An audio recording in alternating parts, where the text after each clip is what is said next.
Hello friends, नमस्कार। आलोक academy की online classes में आप सभी का स्वागत है। दोस्तों, हम जीके की क्लास ले रहे हैं और जीके की क्लास में टॉप 10 क्वेश्चन मैं आप लोगों के सामने लेके आया हूं। दोस्तों, आपसे एक आग्रह है कि अगर हमारे चैनल पर आप नए हैं तो चैनल को सब्सक्राइब जरूर करें। वीडियो अगर आपको अच्छी लगती हो तो लाइक एवं शेयर करना ना भूलें। चलिए क्लास स्टार्ट करते हैं। पहला क्वेश्चन चूंकि मैं पहले से लिख दिया हूं कि महाराजा धीराज की उपाधि किसने धारण की। महाराजा धीराज की उपाधि किसने धारण की, तो ये आप बताएंगे। दोस्तों, इसका आंसर होगा चंद्रगुप्त प्रथम। क्या होगा? चंद्रगुप्त प्रथम। ये चंद्रगुप्त प्रथम था जो दोस्तों, यह गुप्त वंश का शासक था। किस वंश का शासक था? गुप्त वंश का शासक था। और यह 320 ईस्वी में गद्दी पर बैठा। याद रखेंगे आप, 320 ईस्वी में यह गद्दी पर बैठा। यह गुप्त वंश का प्रथम महान सम्राट कहा जाता है इसको। ये गुप्त वंश का प्रथम महान सम्राट था। और अगर क्वेश्चन आपसे दोस्तों पूछता है कि गुप्त वंश का संस्थापक कौन था, तो गुप्त वंश का संस्थापक जो था वह श्रीगुप्त था। कौन था दोस्तों? श्रीगुप्त। याद रखेंगे, चंद्रगुप्त प्रथम महान सम्राट था गुप्त वंश का। यह 320 ईस्वी में गद्दी पर बैठा। गुप्त वंश का संस्थापक कौन था? तो वो श्रीगुप्त था। महाराजा धीराज की उपाधि किसने धारण की? तो चंद्रगुप्त प्रथम ने। चलिए अगला क्वेश्चन, डाक प्रथा। डाक प्रथा का प्रचलन किसने शुरू किया? डाक प्रथा का प्रचलन किसने शुरू किया? यह प्रश्न कई बार परीक्षा में आ चुका है दोस्तों। डाक प्रथा का प्रचलन किसने शुरू किया, बताएंगे आप। डाक प्रथा का प्रचलन शेरशाह सूरी ने शुरू किया। शेरशाह सूरी। डाक प्रथा का प्रचलन शेरशाह सूरी ने शुरू किया। दोस्तों, एक क्वेश्चन और आता है कि शेरशाह सूरी के बचपन का नाम क्या था? है क्वेश्चन, बचपन का नाम। तो आप याद रखेंगे, इसके बचपन का नाम था फरीद खां। फरीद खां। शेरशाह सूरी के बचपन का नाम क्या था? फरीद खां। चलिए दोस्तों, अगले प्रश्न की ओर इसे साफ करते हैं। अगला प्रश्न है दोस्तों, महान संगीतज्ञ। महान संगीतज्ञ हरिदास, स्वामी हरिदास किसके समकालीन थे? किस राजा के समकालीन थे? यही क्वेश्चन पूछ रहा है दोस्तों। महान संगीतज्ञ स्वामी हरिदास किस राजा के समकालीन थे? यही प्रश्न पूछ रहा है आपसे। महान संगीतज्ञ स्वामी हरिदास किस राजा के समकालीन थे? आप इसका आंसर बताएंगे।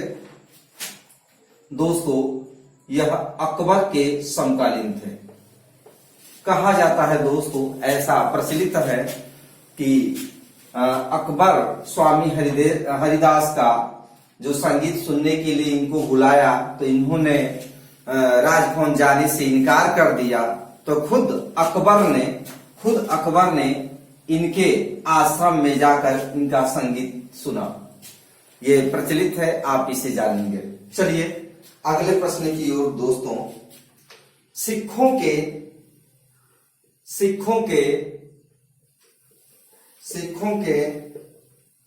के लिए 5 ककार किसने अनिवार्य किया? किसने अनिवार्य किया? ये प्रश्न पूछ रहा है दोस्तों। 5 ककार किसने प्रारंभ किया यानी अनिवार्य किया? तो इसका आंसर होगा दोस्तों गुरु गोविंद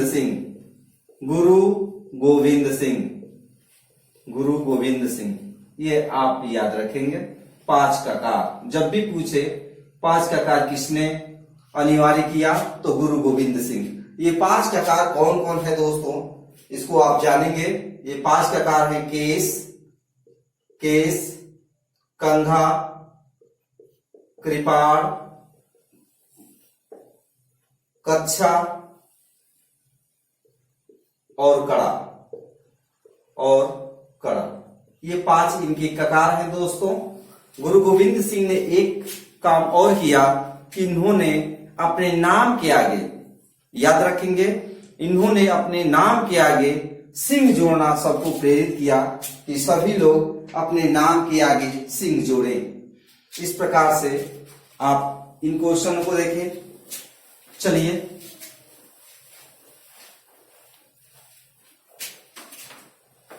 अगले प्रश्न की ओर दोस्तों। अभिनव भारत, अभिनव भारत, अभिनव भारत संस्था, अभिनव भारत संस्था किसने स्थापित की? संस्था किसने स्थापित की? स्थापित पूछ रहा है दोस्तों, किसने स्थापित की, आप बताएंगे। यह है महाराष्ट्र के, महाराष्ट्र में इस संस्था का स्थापना हुआ था दोस्तों, और विनायक दामोदर सावरकर, विनायक दामोदर सावरकर, याद रखेंगे आप।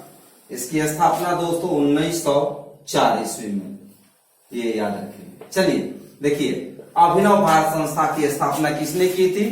तो विनायक दामोदर सावरकर। महाराष्ट्र में कब हुआ था? तो 1904 में। अगले प्रश्न की ओर चलते हैं दोस्तों।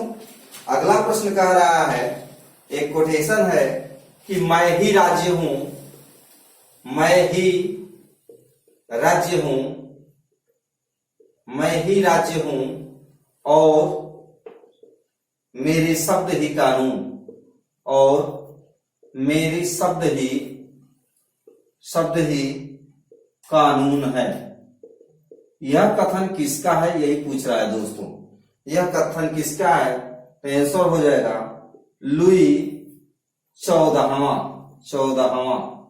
याद रखेंगे, मैं ही राज्य हूं और मेरे शब्द ही कानून है।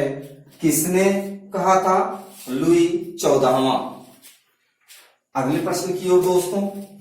अगला प्रश्न भी एक कथन ही है। कथन वाले प्रश्न परीक्षा में देखने को अक्सर मिलते हैं।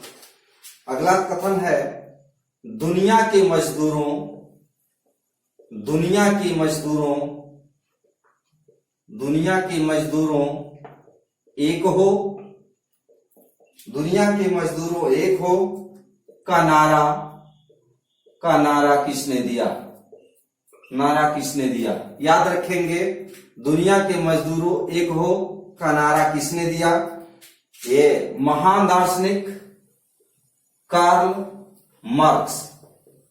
याद रखेंगे दोस्तों, महान दार्शनिक कार्ल मार्क्स। हेलो फ्रेंड्स, ये दुनिया के मजदूरों एक हो का नारा किसने दिया? कार्ल मार्क्स ने दिया। याद रखेंगे, इनकी प्रसिद्ध पुस्तक है दास कैपिटल। इनकी प्रसिद्ध पुस्तक क्या है? Das Kapital. याद रखेंगे, दास कैपिटल। चलते हैं अगले प्रश्न की ओर दोस्तों। मैरिनो ऊन, मैरिनो ऊन का प्रमुख उत्पादक देश कौन है? याद रखेंगे, ऊन की बात हो रही है, इस चीज को ध्यान देंगे। तो मैरिनो ऊन जो है, इसका प्रमुख उत्पादक देश जो है दोस्तों, वह है ऑस्ट्रेलिया। कौन है? ऑस्ट्रेलिया।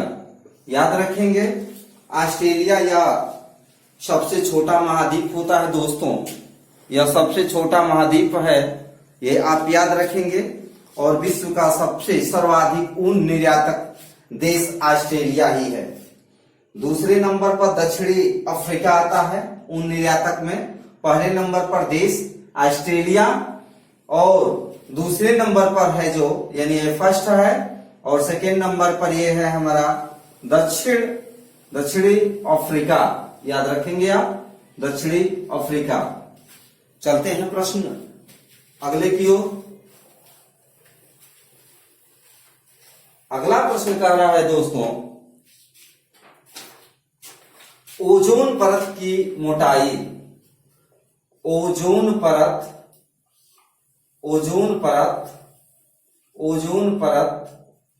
की मोटाई, ओजोन परत की मोटाई नापने में किस इकाई का प्रयोग किया जाता है? ओजोन परत की मोटाई नापने में किस इकाई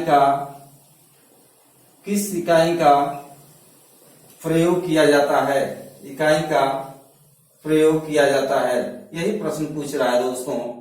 आप बताएंगे इसका आंसर। इसका आंसर होगा डाप्सन। क्या आंसर होगा दोस्तों? डाप्सन इकाई। अब ओजोन परत जो का क्षरण होता है दोस्तों, ओजोन परत का जो क्षरण होता है वो CFC के कारण होता है। किस कारण होता है? CFC इसका महत्वपूर्ण घटक है ओजोन परत के क्षरण में। अंतिम क्वेश्चन दोस्तों, बैकाल झील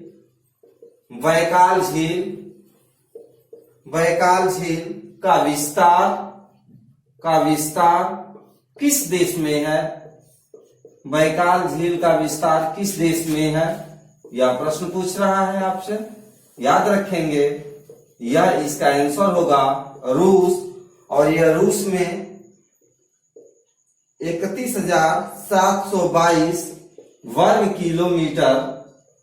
किलोमीटर क्षेत्र में फैला हुआ है। यह 31,722 वर्ग किलोमीटर क्षेत्र में फैला हुआ है।